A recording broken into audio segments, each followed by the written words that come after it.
Hello everyone, welcome to an all new episode of the Indic Explorer show. Please don't forget to like, comment, share and subscribe to the channel. We need all your love and support. तो अब कुछ दिनों पहले देखा होगा कि सेंगोल की स्थापना नए पार्लियामेंट बिल्डिंग में हुई और हमारे एक सिविलाइजेशनल सिंबल को एक नई ऊंचाई मिली और इस पे बहुत सारे न्यूज़ डिस्कशंस चले।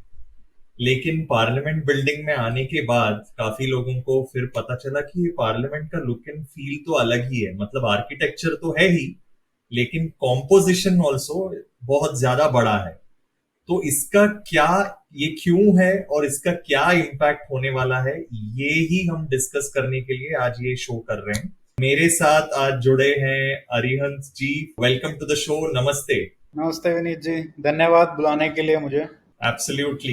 डीलिमिटेशन होने वाला है और सबको बताने के लिए डीलिमिटेशन बेसिकली ये है कि पहले 3 बार भी हो चुका है 53, 63, 73 में, जब पार्लियामेंट का जो सीट कॉम्पोजिशन है across different states and also the overall size of parliament वो census population, latest population stats के हिसाब से बढ़ेगा। तो ये 73 के बाद चेंज ही नहीं हुआ है। 2002 में आई थिंक बात छिड़ी थी, बट वो पुश होके 2026 तक हो चुका है। सो हमारा जो नया अभी पुराना पार्लियामेंट 543 सीट्स था, 888 के रेंज में मतलब वो जाने वाला है। सो अरिहंत जी, सबसे पहले तो मतलब आपका इसमें फर्स्ट थॉट्स क्या है? आपको क्या लगता है कि ये गेम ऑफ थ्रोन्स अभी जो शुरू होने वाला है 2024 तक और फिर 26 तक, ये क्या आपका प्रिडिक्शन है, क्या होने वाला है इन द पॉलिटिकल सर्किट? देखिए, इसमें जो डिलिमिटेशन की जो एक्सरसाइज है वो होती है सेंसस के ऊपर बेस्ड। तो पहली बात तो ये कि 2021 में जो सेंसस का डेटा आना चाहिए था वो सेंसस हुई नहीं है। वो प्रोसेस अभी कंप्लीट नहीं हुई है, तो मोस्ट लाइकली अगर होगा भी तो 2011 सेंसस के बेसिस पे ही डिलिमिटेशन होगा। तो ये मुझे लगता है कि एक तो बहुत गलत सिचुएशन है कि मेरे हिसाब से हर 10 साल में ना केवल सेंसस होना चाहिए बल्कि उसके अकॉर्डिंगली सीट्स चेंज होती रहनी चाहिए। अभी दिक्कत ये हुआ है कि हमने 50 साल से कुछ किया नहीं है और उसकी वजह से एकदम अगर रेडिकल चेंज आएगा किसी के लिए भी वो एक्सेप्ट करना बहुत ही मुश्किल होगा। लाइक अगर हम नॉर्थ साउथ की बात करते हैं, साउथ स्टेट्स हैं, जो सदर्न स्टेट्स हैं, वो ऑब्जेक्शन उठाएंगी और उनके ऑब्जेक्शन जायज भी हैं। अगर वही नॉर्थ की कोई स्टेट के साथ होता तो उनको भी बुरा ही लगता। अब बात ये है कि इसमें ये कहा जा रहा है कि अ, मतलब पॉपुलेशन हमने कम की है, ठीक है, और उसकी उसका हमको एक तरीके से पनिशमेंट मिलेगा 2026 में अगर ये सीट्स का पॉपुलेशन के हिसाब से डिलिमिटेशन होता है। तो अब इंटरेस्टिंग बात इसमें ये है कि जो लोग जो इकोसिस्टम जो ये बात करता है कि जितनी आबादी उतना हक, और वही लोग अब ये कह रहे हैं कि और पैरामीटर्स को फैक्टर इन करना चाहिए, जैसे पॉपुलेशन कंट्रोल के लिए जो मेजर्स लिए गए हैं सदर्न स्टेट्स में। हालांकि मैं नहीं मानता कि ये सब कॉन्शियसली किया गया है। सदर्न स्टेट्स में, कुछ स्टेट्स में the development parameters themselves have been very good. So जब भी कोई सोसाइटी डेवलप होती है इवेंचुअली, लाइक जनरली ये ट्रेंड देखा गया है कि पॉपुलेशन जो है वो मतलब ग्रोथ जो है वो कम होती है। सो जैसे आप प्रोस्परस होते हो, जैसे आप मूव करते हो बिगर सिटीज में, ज़्यादा आपका अर्बनाइजेशन होता है, तो उसकी वजह से लोग दे जनरली एजुकेशन की वजह से भी लोग कम बच्चे करना करना पसंद करते हैं। तो ये एक फीचर रहा है, इट्स नॉट कॉन्शियस डिसीजन कि कोई सोसाइटी ने ये सोचा कि नहीं अब हम कंट्रीब्यूट करेंगे पॉपुलेशन कंट्रोल में और ये सब हो गया। तो ये सारी बातें हैं। अब फैक्टर ये है कि हम पॉपुलेशन के अलावा हम क्या चीज़ करें, हम सिर्फ इसी चीज़ को क्यों फैक्टर इन करें कि भाई आपने पॉपुलेशन मेजर्स के हिसाब से आपने कंट्रोल किया है, क्या और फैक्टर्स भी होने चाहिए? तो ये सारी बातें हैं। और फिर एक जब साउथ स्टेट्स की बात आती है तो एक बात ये आती है कि हम जितना टैक्स भरते हैं उसके हिसाब से हमको टैक्स कम मिलता है। अब ये तो एक और यही लोग, यहाँ पे भी देखिए कॉन्ट्राडिक्शन है, यही लोग वेलफेयरिज्म की बात करते हैं कि जो बड़े जो मतलब रिच लोग हैं उनसे जाके मतलब पैसा लेके और वो गरीबों का भला करना चाहिए, और वही जब जब पूरे देश की बात आती है तो फिर वहाँ पे रीजनलिज्म का कार्ड खिला जाता है। तो ये सारी विडंबनाएं हैं, ये सारी दिक्कतें हैं। अब इनको किस तरीके से आगे, किस तरीके से इसका संतुलन बैठाया जाएगा वो देखने लायक होगा, क्योंकि बैठाना तो पड़ेगा। अब ऐसा नहीं कर सकते कि आप एक तरफा अगर आप चलें तो यूपी को आप मान लीजिए कितना सीट लगभग, मेरे ख्याल से यूपी और बिहार को मिला लें तो 220-30 के आसपास शायद ऐसा बनेगा। तो ये तो अब कोई सदर्न स्टेट है उसके अगर एमपी 40 ही हैं और अभी भी 40 हैं और जब डिलिमिटेशन होगा तब भी 40 रहेंगे, तो वो उनको power of this loss of power तो फील होगा ही। तो उसको कैसे मैनेज करना है वो तो ये हमारे रिप्रेजेंटेटिव जो हैं 2024 में जो चुन के आएंगे वो डिसाइड करेंगे। लेकिन मुझे लगता है कि ये इतना आसान नहीं होगा बुलडोज करना कि आप केवल पॉपुलेशन के मेजर पे आप इसको डिसाइड कर पाएँ, क्योंकि बहुत सारा रेजिस्टेंस आएगा। तमिलनाडु खासकर केरला और सारी स्टेट से भी ये सब आने वाला है। आपने बहुत ही इंटरेस्टिंग पॉइंट बोला, 2024 इलेक्शन में जो चुन के आएंगे। अब इसमें एक बहुत इंपॉर्टेंट थिंग है कि 2024 इलेक्शन बहुत महत्वपूर्ण है, बिकॉज ओल्ड सिस्टम मतलब करंट सिस्टम का ये लास्ट इलेक्शन होगा, राइट?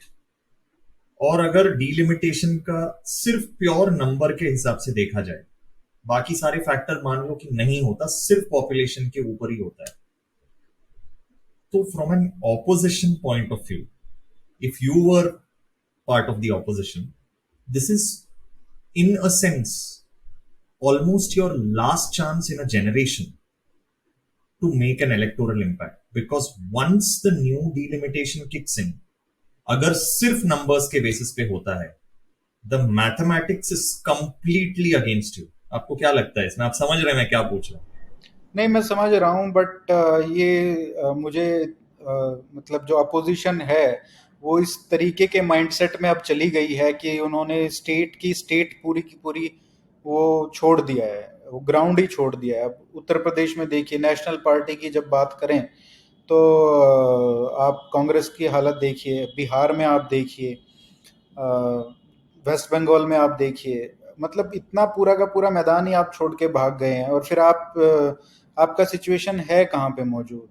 आपका ऐसा तो है नहीं कि आप मध्य प्रदेश में आपका सिचुएशन ठीक है, राजस्थान में ठीक है, महाराष्ट्र में आप मतलब चौथे नंबर की पार्टी बन गए हो। अब कर्नाटक में आपका ठीक है, अब आप ठीक है, आप जीतते हैं, केरला से आप जीत के आते हैं तो आपको लगता है कि, और आप देखिए रिसेंटली ये फिनोमेना कांग्रेस में आ गया है, वो रीजनलिज्म और वो मतलब they don't behave like a national party. तो वो तो अपने आप को खुद ही मार्जिनलाइज कर रहे हैं, बट इट्स ऑल मेंटलिटी है ये एक सिचुएशन। मुझे नहीं लगता कि कोई भी एक सीरियस अपोजिशन है जिसका एस्पिरेशन है नेशनल पार्टी बनने का, वो उसको ये दिक्कत नहीं होना चाहिए। उसका मेन प्रॉब्लम ये नहीं है कि ये डेमोग्राफिक मेरे खिलाफ हो गया, ऐसा बिल्कुल भी नहीं है। They are not able to comprehend the aspirations of the people. जो वो लोग सोच रहे हैं, जो वो लोग, जो उनका विजन है, उससे वो बिल्कुल कट ऑफ हो गए। अपने जो लीडर्स हैं ग्राउंड पे, और ये देखिए ना, आज के इंडिया में आप इस तरीके से थोपना चाहेंगे, कोई भी पार्टी है, बीजेपी है, कांग्रेस है, अगर आप ऊपर से लोगों को थोपेंगे तो आप ठीक ठीक है 2-3 साल आप चला सकते हैं, 4 साल 5 साल चला सकते हैं, लेकिन उससे ज़्यादा कहाँ चलेगा ये? बियॉन्ड अ पॉइंट तो आप जब तक एक लीडर आप ऐसा मतलब जो लोगों से उठ के आया है, अगर आप उसको इग्नोर करते रहेंगे तो आपका कोई वजूद रहेगा नहीं। और कांग्रेस ने यही किया है। उसकी वजह से उसका जो पॉलिटिकल ग्राउंड है वो खिसक गया है। अब वो किस तरीके से इस सिचुएशन को लेती है, अगर वो पॉजिटिवली ले तो उसको उस पे मेहनत करेगी, उसको मेहनत करनी पड़ेगी। और इसमें दिक्कत ये नहीं है कि बीजेपी की वजह से ये हुआ है। आप देखिए पिछले 50 साल में, 40 साल में उन्होंने जितने भी स्टेट्स लूज किए हैं वो बीजेपी को नहीं किए हैं। हालांकि जब बीजेपी के साथ उनका डायरेक्ट मुकाबला होता है तो उनको तो फायदा ही है। रीजनल पार्टीज ने कांग्रेस को डिफीट किया है, चाहे बंगाल हो, चाहे महाराष्ट्र हो, चाहे बिहार हो। सभी रीजनल पार्टीज, और यही रीजनल पार्टीज हैं इनके साथ ये गठबंधन करने के लिए आज उतावले हैं। अगर आप इन्हीं के साथ गठबंधन करेंगे because you don't have any existence, तो आपको कॉम्प्रोमाइज करना पड़ेगा। आपको 10 सीट मिलेगा, 5 सीट मिलेगा, उससे आपको संतोष करना पड़ेगा। तो ये सिचुएशन इन्होंने खुद बनाया है। अब आप खुद ही आप उसको छोड़ के भागेंगे, ऑर्गेनाइजेशन आपका चला जाएगा, आपके लीडर्स दूसरी पार्टीज में चले जाएंगे, because everybody wants to have a future in politics, that's why they came here. वो कुछ करना चाहते हैं, इसलिए तो यहाँ पे आए हैं। और आपकी पार्टी में उनको कोई भविष्य नहीं दिखेगा तो वो दूसरी पार्टियों में जाएंगे। तो ये सिचुएशन बनाई हुई है। अगर वो उस मेंटेलिटी से बाहर आए कांग्रेस, और एक नई अप्रोच के साथ, नेशनल अप्रोच के साथ उसको डील करे, तो होगा। वरना कोई ना कोई पार्टी, तो मुझे नहीं लगता कि वैक्यूम हमेशा रहेगा। बियॉन्ड अ पॉइंट एक ऐसी रीजनल पार्टी या ऐसी नेशनल पार्टी के आउटलुक वाली कोई पार्टी आएगी और उस कांग्रेस को रिप्लेस कर देगी पूरे देश में। बट इसमें मतलब एक इंटरेस्टिंग चीज ये है कि ऐसे लग रहा है कि जैसे कुछ लोग बोल रहे हैं कि डीलिमिटेशन से बहुत बड़ा फर्क होगा। एक्चुअली वो 20-30 सीट का डिफरेंस होगा। It will make a difference if two sides are almost equal.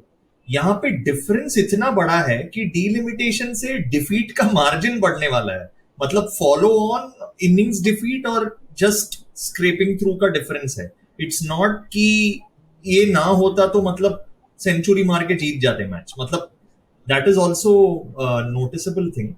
But दूसरा चीज ये है कि ये बहुत ही इंपॉर्टेंट इशू है, जेरी मैंडरिंग। मतलब जिस तरीके से, बिकॉज एक तो है कि सीट्स बढ़ेंगी, सीट्स बढ़ेंगी तो छोटे सीट्स बनेंगे, और वो किस तरीके से बनेंगे वो इंपॉर्टेंट हो जाता है। क्या क्लस्टर्स एक साथ आते हैं कॉन्स्टिट्यूएंसीज फॉर्म करने के लिए, क्योंकि it's not just numbers but how दो सीट्स आर फॉर्म, जो भी बहुत जरूरी है। ये आई थिंक इलेक्शन कमीशन का रेस्पॉन्सिबिलिटी होगा। बट आपको क्या लगता है, इसमें कई डिस्प्यूट्स आ सकते हैं? देखिए, ये तो जय आपने जो अच्छी बात की, ये तो जो बाउंड्रीज जो होंगी, कॉन्स्टिट्यूंसीज जो नई बनेगी, वो किस तरीके से बनेगी। अब जैसे हरियाणा का एग्जांपल लेते हैं, वहाँ पे अभी 10 लोकसभा सीट है। अगर ये चेंज होता है तो शायद 18 के आसपास लोकसभा सीट होंगी। तो बेसिकली आप लगा लीजिए कि हर कंस्टिट्यूंसी में से 2 लोकसभा सीट एवरेज बन रही है। अब ये प्रोसेस तो 2009 में भी हुआ था, हालांकि उसमें सीट नहीं बढ़ी, बट बाउंड्रीज तो चेंज किया था। और कांग्रेस फुल पावर में थी उस समय, मतलब अपने पीक पे थी। और उनके विशेस से ही ये सारा काम हुआ था। उन्होंने ऐसी जगह मतलब डिलिमिटेशन किया है, बाउंड्रीज इस तरीके से अपने सोशल इंजीनियरिंग के हिसाब से उन्होंने सारी ये गणित भाग लगा के वो पूरे देश में डिलिमिटेशन किया, अपने तरीके से कॉन्स्टिट्यूंसी मैप बनाए।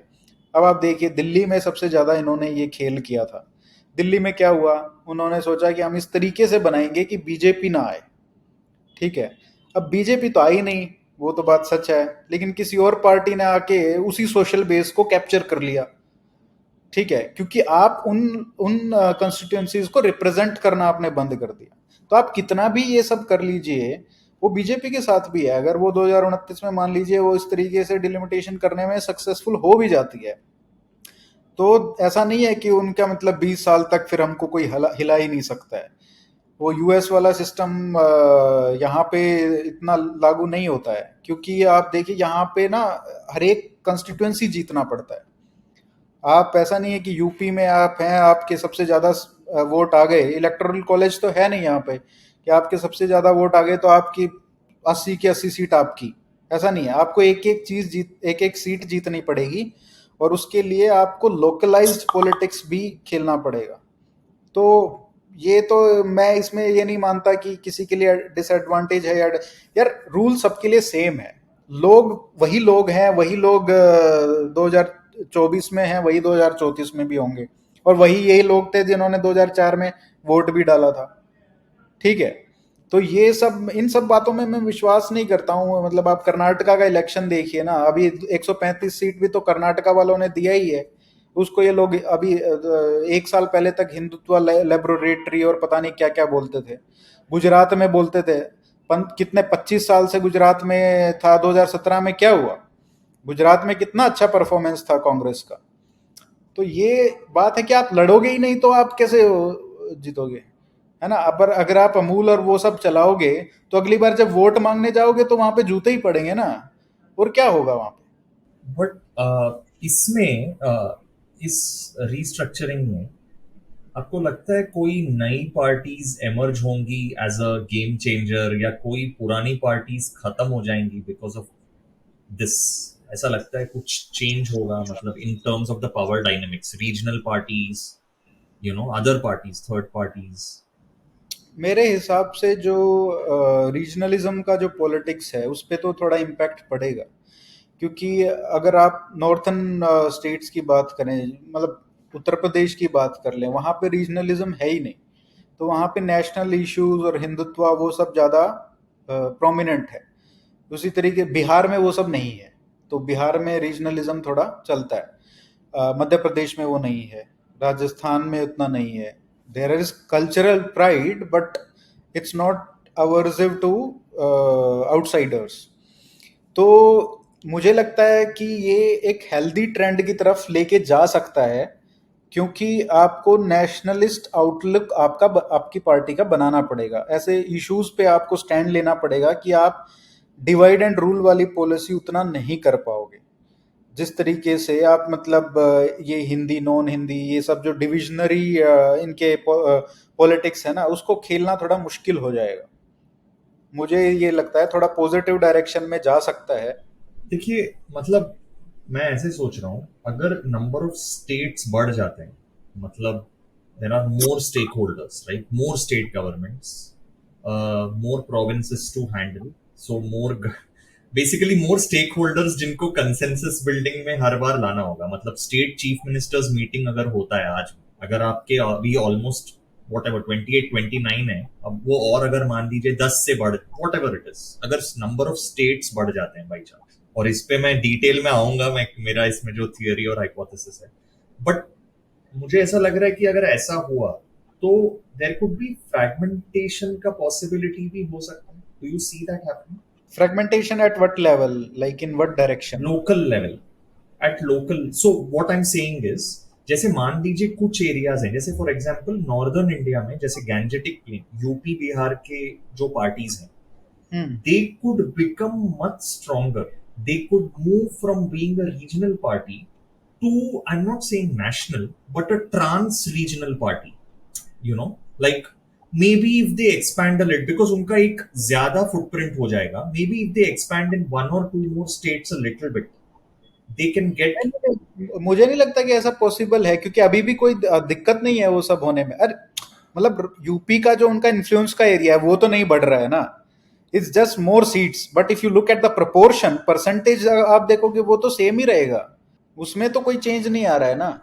नहीं, और अगर परसेंटेज में चेंज आएगा अगर पॉपुलेशन के हिसाब से हो रहा है। The only thing that might happen is states के पास, which is a fix that this commission which is working on this suggested, कि जिनके पास जितना सीट है वो नंबर, एब्सोल्यूट नंबर कम नहीं होगा किसी का, टू अवॉइड, मतलब दैट इज तो रेसिपी फॉर डिजास्टर। बट जिनका बढ़ रहा है वो पॉपुलेशन के हिसाब से बढ़ेगा if this formula is taken, तो वो the same percentage will not be there for sure. मतलब परसेंटेज में कह रहा हूँ विनिंग वाले फॉर्मूला में। अभी जैसे 75 सीट अगर भाजपा जीत रही है 80 में से उत्तर प्रदेश में, और समाजवादी पार्टी सिर्फ 5 सीट जीत रही है, 3 सीट जीत रही है, अगर आप उसको 220 भी कर दोगे तो एज अ प्रपोर्शन उसमें ज्यादा फर्क नहीं पड़ने वाला है मुझे लगता है।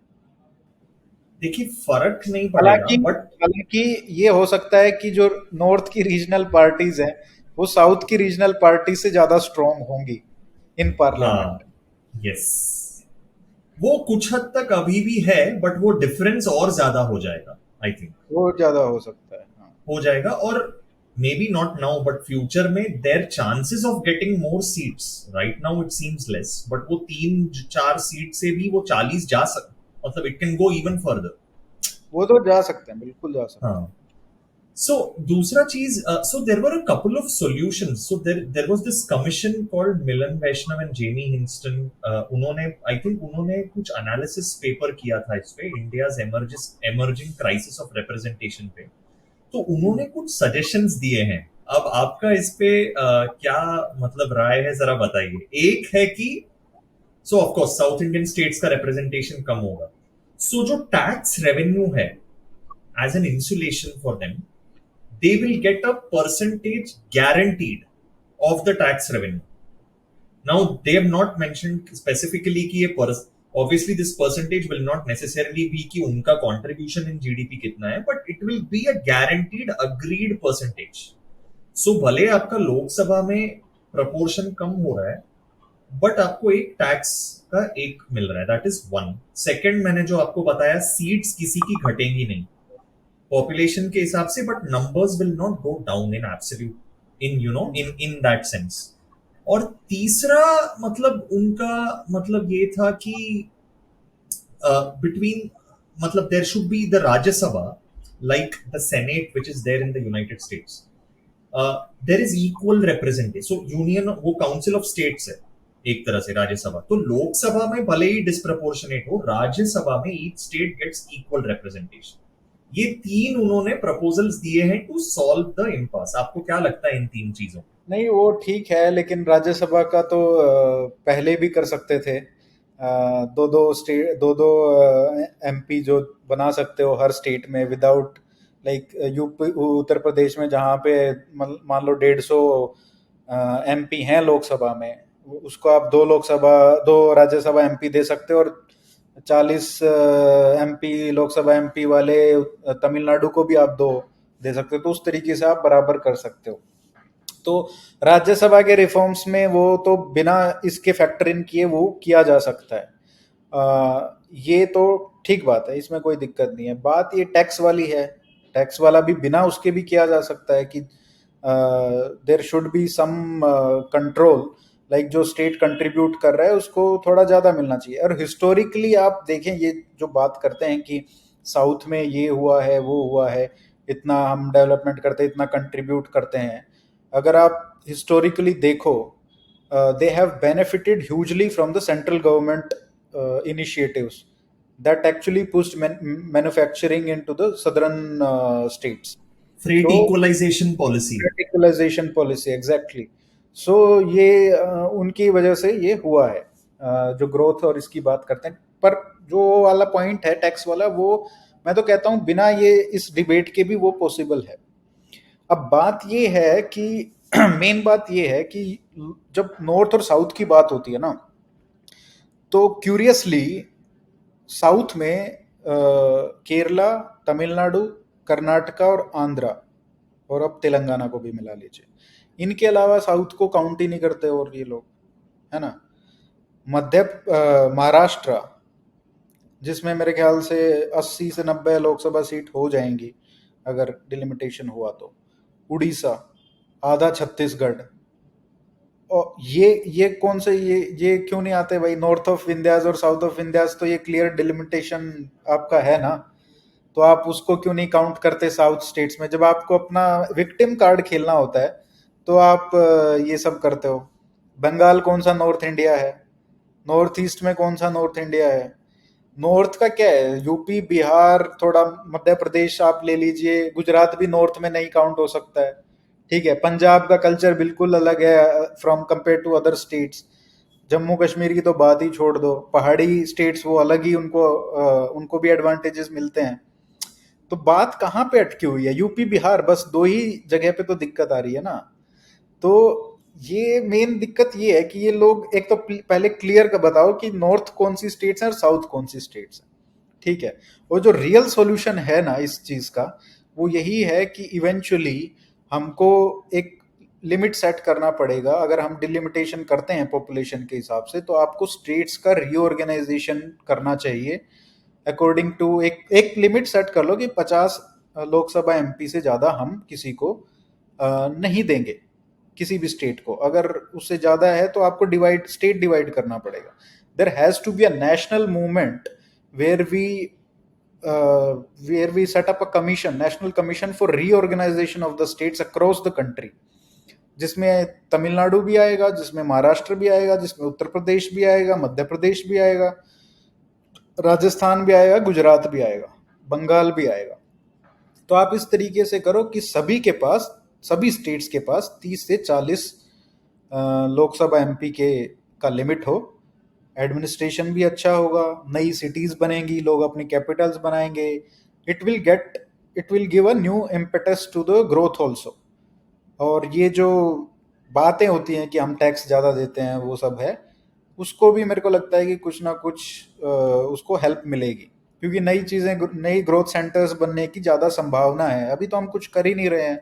अभी उत्तर प्रदेश में आप देखिए, नोएडा, लखनऊ और बनारस में अभी ज़्यादा कुछ डेवलपमेंट शुरू नहीं हुआ है उस तरीके से लार्ज स्केल पे, वेयर कंपनीज एंड मैन्युफैक्चरिंग और services come.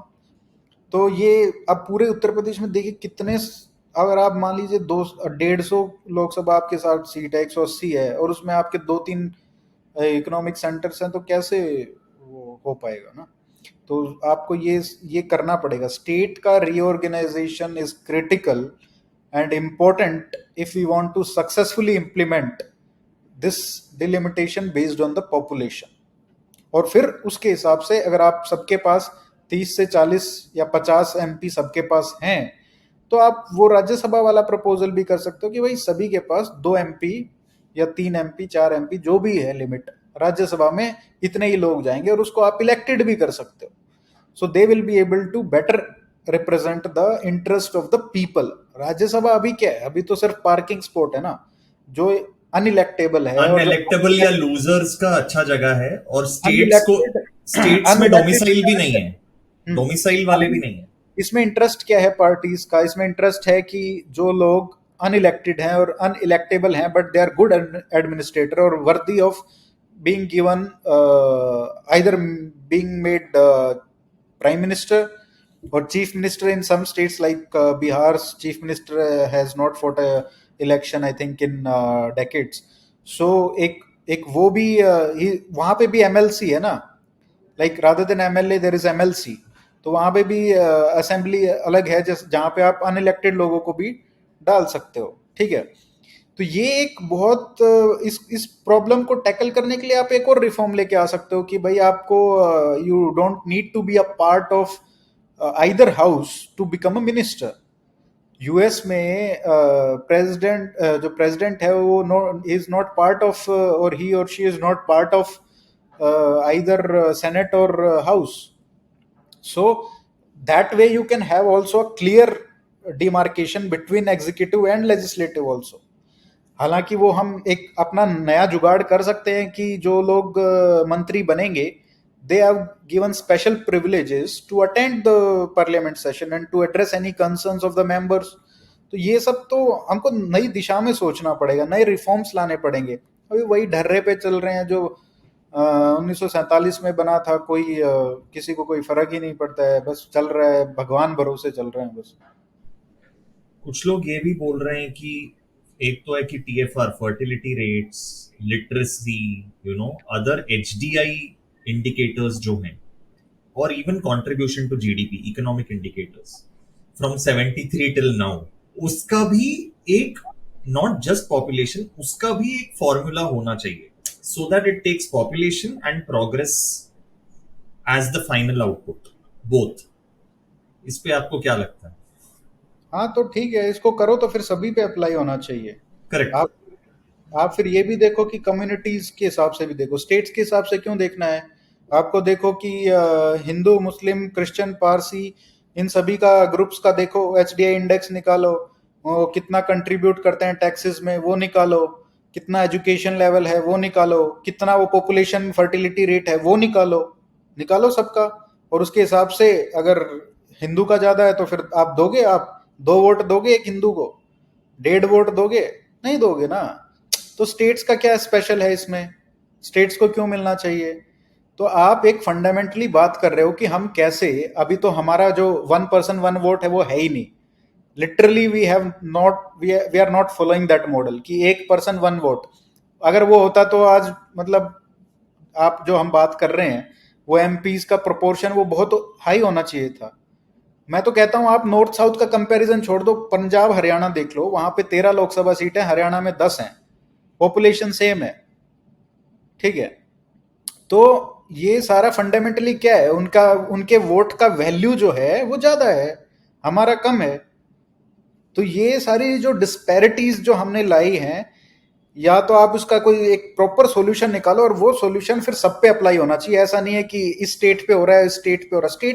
State why should state become a differentiator यार? अगर आप वन वोट वन पर्सन कर रहे हो तो वो पर्सन वाइज करो ना, कम्युनिटी वाइज करो, आप उस हिसाब से देखो फिर। ठीक है, मतलब it's arguable from the point of view की क्योंकि states are the basic like the next fundamental unit after the center, so that from that point of view, but ठीक है। what I'm coming to next is जो आपने बोला, and I have a theory on this, on the states reorganization। so मेरे हिसाब से एक चीज तो होने वाला है। so the south states will have an issue, they will say कि मेरा representation कम हो रहा है, they will, and north states will obviously say कि numbers के हिसाब से ही होना चाहिए। so eventually इंडिया में जो होता है middle ground पाया जाएगा, which is breaking the states into manageable units from administrative point of view also, because UP का population जर्मनी से ज्यादा है, so the UP chief minister is literally like a quasi prime minister in a way। so uh, so states को तोड़ो, and states को equal, मतलब not exactly equal, but एक manageable level में रहे जहां पे किसी एक स्टेट का बहुत ज्यादा पावर ना हो।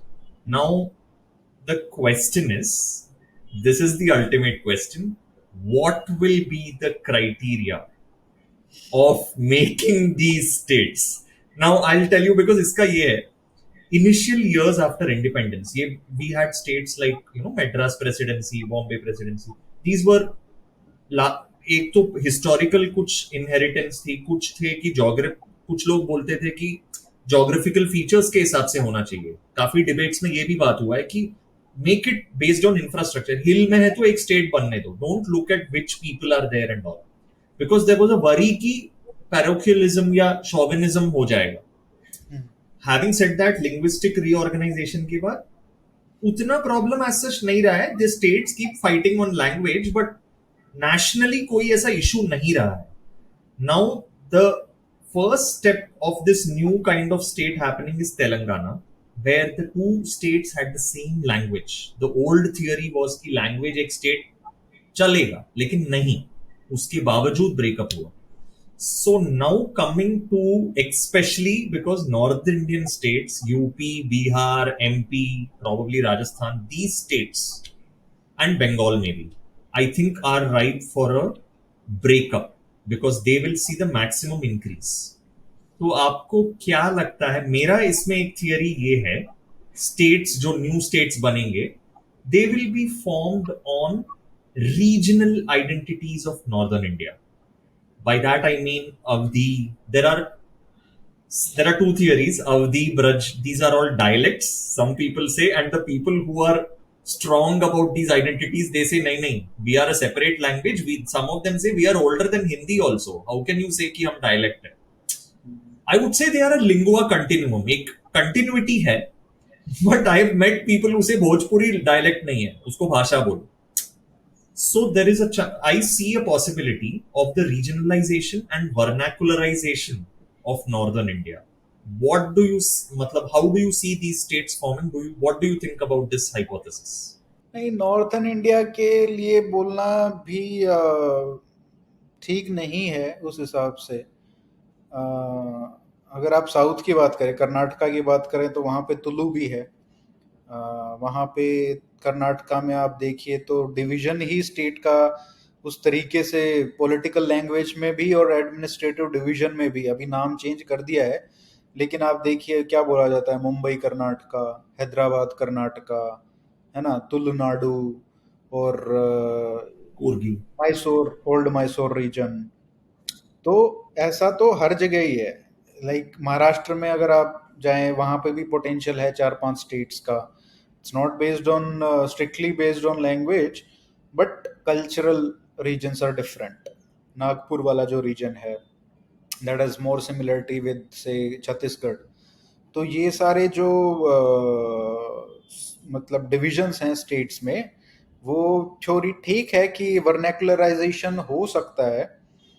और एक्चुअली नॉर्थ मतलब दिक्कत ये है कि जहाँ पे सबसे ज़्यादा ज़रूरत है स्टेट्स को रीऑर्गन या डिवाइड करने का, जो अपोजिशन है इस प्रोसेस का रीऑर्गेनाइजेशन का, वो वहीं से आएगा। जहाँ पे कोई अपोजिशन नहीं है, फॉर एग्जांपल उत्तर प्रदेश में आप उसके 10 टुकड़े कर दो, किसी को कोई अपोजिशन नहीं होगा, because there is no kind of opposition, there is no regionalism instinct in people. ठीक है, मध्य प्रदेश में आप दो तीन आप डिवाइड कर दो स्टेट्स में, दे विल बी हैप्पी कि हाँ भाई अब हमारी कैपिटल नज़दीक आ जाएगी, बस इतना ही लोगों को वो खुश हो जाएंगे। लेकिन कहाँ से आएगा अपोजिशन? महाराष्ट्र से आएगा, तमिलनाडु से आएगा, तो वेस्ट बंगाल से आएगा। तो ये सारी स्टेट्स हैं जिनको डिवाइड करना जरूरी है। अब ऐसा ना हो जाए कि उत्तर प्रदेश और इन सब का तो डिवीजन हो जाए, और जो महाराष्ट्र है वो फिर 90-100 लोकसभा सीट लेके बैठा है, नीचे तमिलनाडु 40 सीट लेके बैठा है, 60 सीट लेके बैठा है। फिर वो सब नहीं होना चाहिए। मतलब नहीं, अगर आप बट एक डिफरेंस है आर्यन। डिफरेंस ये है कि सदर्न स्टेट्स का सीट उतना बढ़ने वाला नहीं है, तो वो जो रू see the starting point of this problem is seat बहुत हो रहा है, बैलेंस करो। तो for Tamil Nadu, Kerala, Andhra, Karnataka, this situation itself, Andhra Telangana तो एनीवेज दो में डिवाइड हो गया, तो वहां पे ही ऑलरेडी एग्जिस्टिंग सिस्टम में वो थोड़ा इंडिविजुअली लेस पावरफुल हो गया है। तो यहाँ पे सीट्स उतने हैं ही नहीं कि वो डिवाइड होंगे, if we take the argument of breaking only states which are over represented. Say it doesn't apply only on Tamil Nadu, but Maharashtra पे ही अप्लाई मे होता है। बी महाराष्ट्र, बंगाल में शायद ये अप्लाई हो सकता है। Beyond that I think it will largely be two states in the northern core only. और तमिल ये आंध्रा तो डिवाइड हो ही चुका है, तो उसका तो तो ज्यादा बढ़ेगा नहीं वो, मतलब what it's not going to be see that but so. see but the problem is not just about representation, it's about economic power.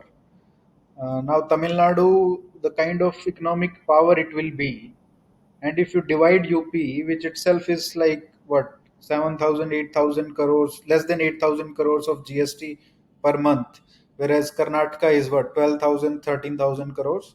So Karnataka is already ahead. Now if you divide UP further, it will, all these units as an economic unit also will have less power. So the potential for trouble making doesn't come necessarily from the representation angle only. It comes from your own intention, your own economic power, your other factors are also at the play.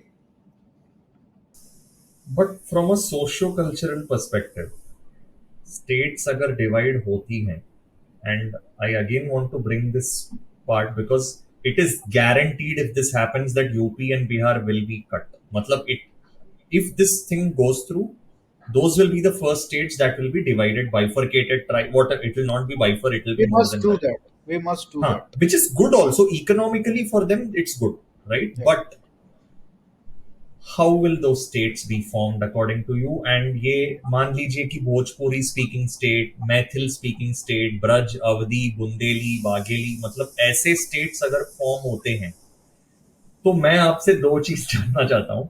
Political तो हमने देख लिया, socio culturally what changes will we see in society? How are these, एक rural areas in these places, people still talk these languages, right? Even today. So इसका क्या impact होगा socio culturally? नहीं, मुझे लगता है कि हिंदी जो है वो उस पे काफ़ी असर पड़ेगा। हिंदी एज अ लैंग्वेज जो कम से कम जो बोला जाता है, एक स्टीरियोटाइप बन गया है कि नॉर्थ में तो हिंदी ही बोली जाती है सब जगह।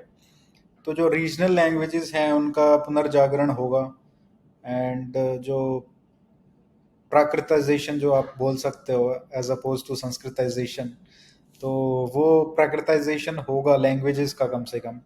और ये हम इसलिए सोच रहे हैं, जैसे अवधी, ये बुंदेलखंडी और ये सब इसलिए सोच रहे हैं क्योंकि ये थोड़ी सी, मतलब rather than Uttar Pradesh, Awadhi has a more, it's more appealing to the people of at least that region. So to counter the opposition which will come from breaking the state, that can be countered by these appealing to these regional identities. सो वो एक ऐसा factor है जो आप उससे justify कर सकते हो, आपका जो ये डिवाइड करने का है स्टेट्स का, that makes the process more easier. So उसका इम्पैक्ट जो आप कह रहे हो वो बिल्कुल होगा. और जैसे जैसे टेक्नोलॉजी आ रही है, आप देखिए चैट जीपीटी में आप डालिए हिंदी का करने के लिए, आप जाएंगे इतनी संस्कृत निष्ठ हिंदी वो देता है उत्तर में. उसी तरीके से वो और लैंग्वेजेस भी सीखेगा, बंगाली सीखेगा और मैथिली सीखेगा और सारी जो रीजनल लैंग्वेजेस हैं उनको सीखेगा. और आप कंटेंट देखिए, कंटेंट किस तरीके से आ रहा है. तो मुझे लगता है कि जो हिंदी का आधिपत्य है, वो जो उसका डोमिनेंस है, वो कम जरूर होगा इस डिवीजन से, मूवमेंट से. क्योंकि जो एक बार स्टेट्स बन जाएंगी तो फिर they may not promote that language as the first language, they may keep Hindi for some time, but धीरे धीरे धीरे धीरे, जैसे हरियाणा के केस में हुआ है, हम मतलब हमने तमिल लैंग्वेज भी सेकंड लैंग्वेज हमने यूज की है इन स्टेट में. पंजाबी कर ली, हिंदी तो रही है पहली, बट पहले तमिल थी, फिर पंजाबी आई. अब ये धीरे धीरे आ रहा है कि हरियाणवी क्यों नहीं. मतलब हरियाणा में पहली दूसरी तीसरी कोई भी लैंग्वेज में हम हरियाणा को प्रमोट नहीं कर रहे हैं. तो ये भी धीरे धीरे आइडेंटिटी है, 60 साल में बनी है ना. तो मुझे लगता है कि वो जो प्रोसेस है वो 60 साल नहीं लगेंगे इन दूसरी स्टेट्स में. That will be much faster because उनका पहले से एक आइडेंटिटी है, अनलाइक हरियाणा. और जो टेक्नोलॉजी का एडवांसमेंट हो रहा है, जो कनेक्टेडनेस है, उसकी वजह से उसका बहुत इम्पैक्ट होगा और वो बहुत जल्दी वो प्रोसेस कंप्लीट होगा. देखिए रीजनलाइजेशन अगर ये मतलब ये लैंग्वेजेस अगर रिवाइव होती हैं, I somehow don't see Hindi going away because मेरे हिसाब से they will use Hindi still as the lingua franca. Because if it is Awadhi, मैं सिर्फ अवध में मतलब बस के रह जाता हूँ, नंबर वन. दूसरा, ये सब लोगों को हिंदी ऑलरेडी आता है, ऐसा नहीं कि उनको अनलर्न करना है. वो क्यों करेंगे? कोई भी आदमी हो अगर उसको 4 लैंग्वेज आते हैं, unless there is a disincentive कि मतलब भाई 4 क्यों तुमको आता है, तुमको एक आएगा तो ही you have an incentive by the state. Nobody is going to say कि नहीं नहीं हिंदी में नहीं, मैं सिर्फ अवधि में बोलूंगा या अवधि में पढ़ूंगा लिखूंगा. I don't see Hindi go down, but I think it will be Hindi plus is how I see it. I think it will be primarily it won't be Hindi. अच्छा. Hindi might benefit from it indirectly, क्योंकि अभी क्या है कि हिंदी किसी की ना, मतलब वो घर वाली लैंग्वेज इतनी मदर है टंग नहीं, नहीं है. हाँ. है ना, जो मतलब तो उसमें कुछ बनता नहीं है लोगों का. अगर आप आज देखें, लिटरेचर देखें, मतलब वो इतना नीचे आ चुका है स्तर जो है. तो अगर आप क्योंकि आप you don't feel connected to it that much.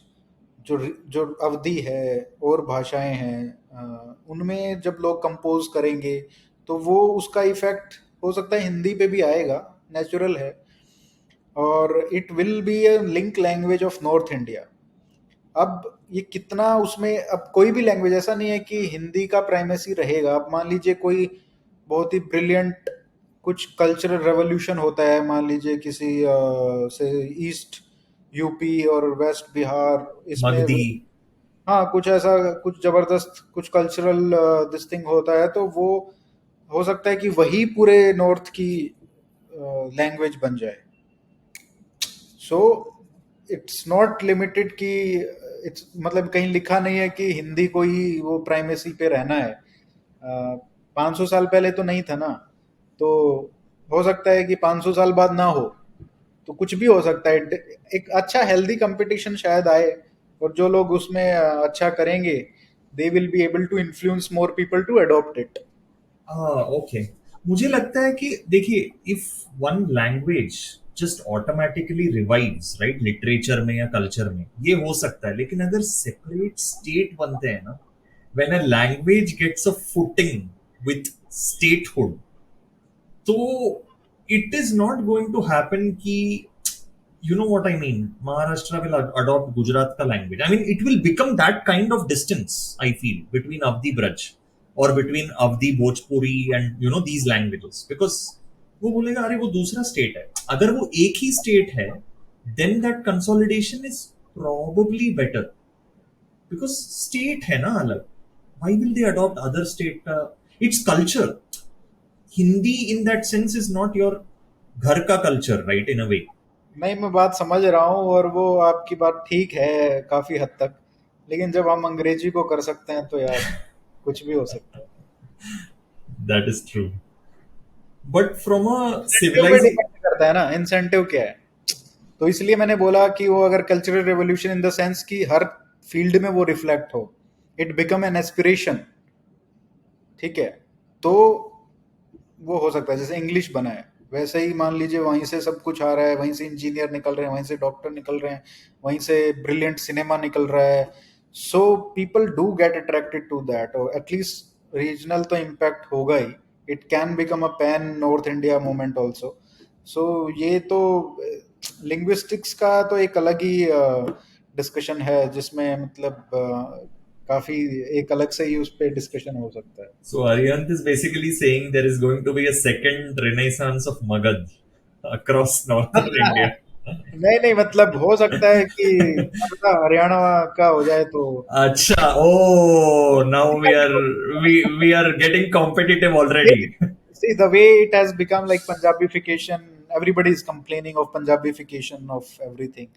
Language का आप देखिए कितना इम्पैक्ट है पहाड़ी कल्चर पे भी, क्योंकि उस टाइम मतलब एक टाइम पे दे वर सेम स्टेट्स, और उसका इम्पैक्ट बेशक थोड़ा रहे लेकिन वो लैंग्वेज में रह जाता है बियॉन्ड अ पॉइंट।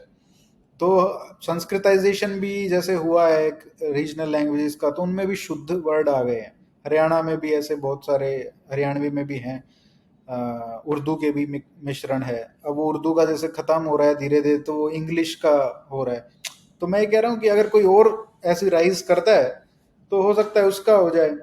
अब दिल्ली में तो कम से कम हरियाणवी का है ही तो लोग बोलने की कोशिश कर ही लेते हैं जब उनको थोड़ा दिखाना होता है कि भाई मैं मतलब तेरे से ज्यादा ऊपर हैवी हूँ और हावी हूँ।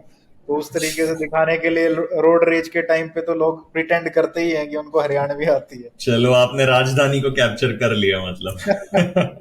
नहीं, वो तो हमारी ही थी ना, वो तो जो पूरा रीजन है। आपने अगर वो पॉडकास्ट देखा हो निशान दैया के साथ, तो उसमें तो पूरा ये देश वाली बेल्ट ही काउंट होता है। तो हमारा जो आधा देश वाली बेल्ट है हरियाणा का, वो तो दिल्ली में आ गया, है ना। वो कट ऑफ हो गया एक बॉर्डर बनाने से। तो ये सारे जो गांव हैं, सारा जो कल्चर है दिल्ली का, ये इसलिए तो इतना मशहूर है। But from a civilizational standpoint, let's say this materializes more smaller states, regional languages in UP, Bihar, they all get states.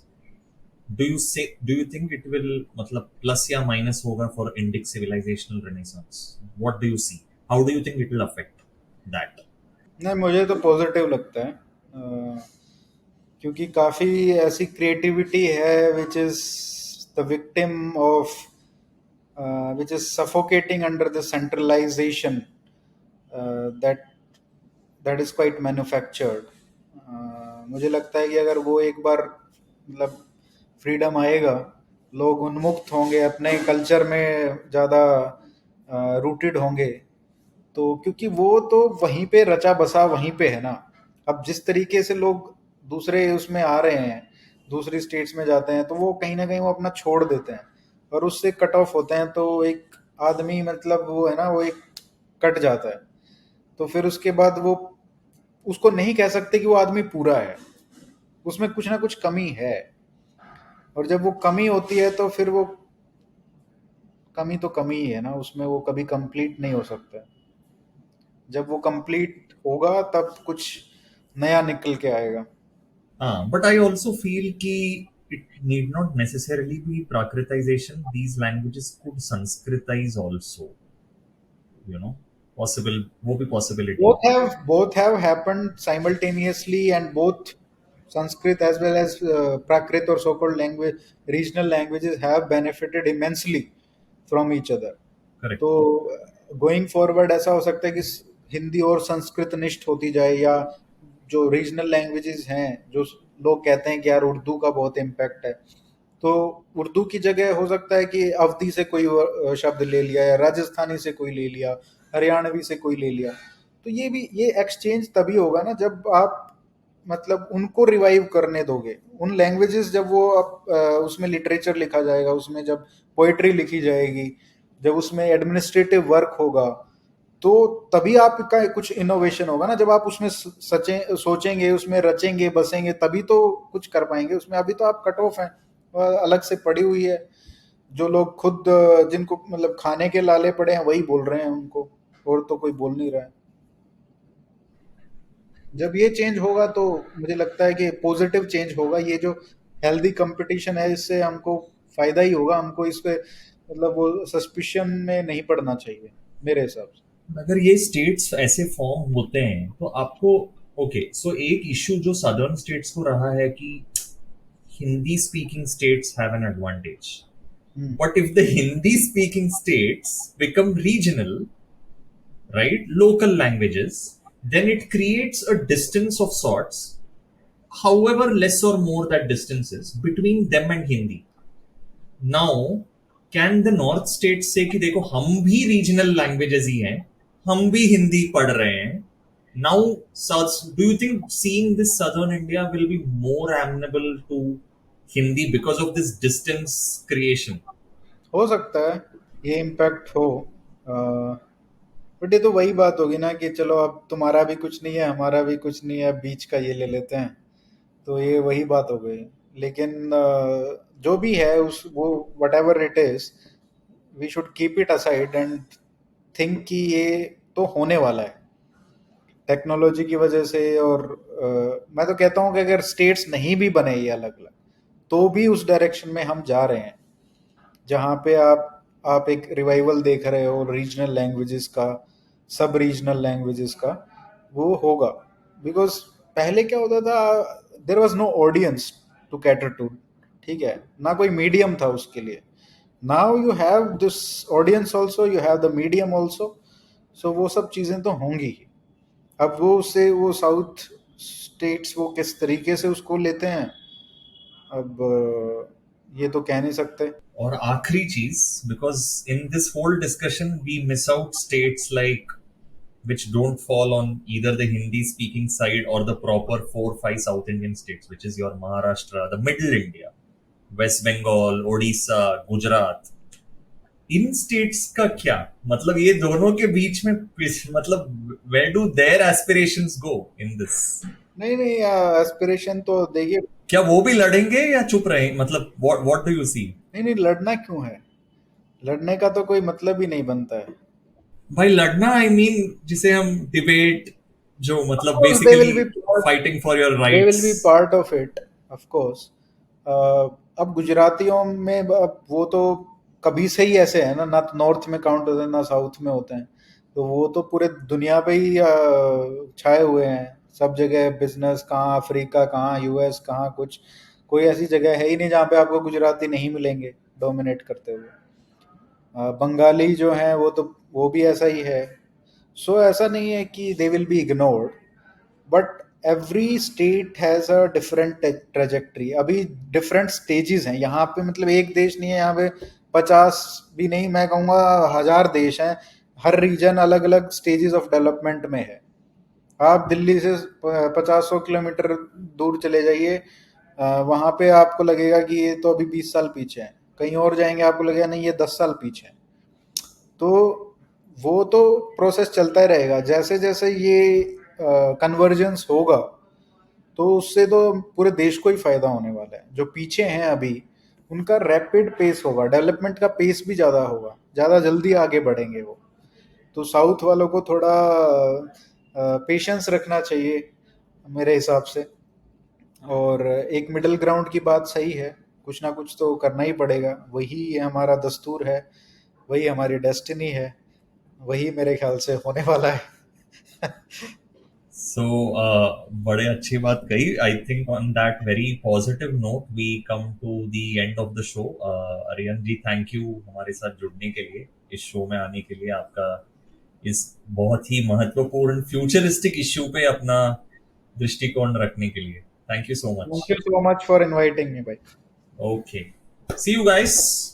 Don't forget to like, comment, share, and subscribe. Until next time. See you. Jai Hind.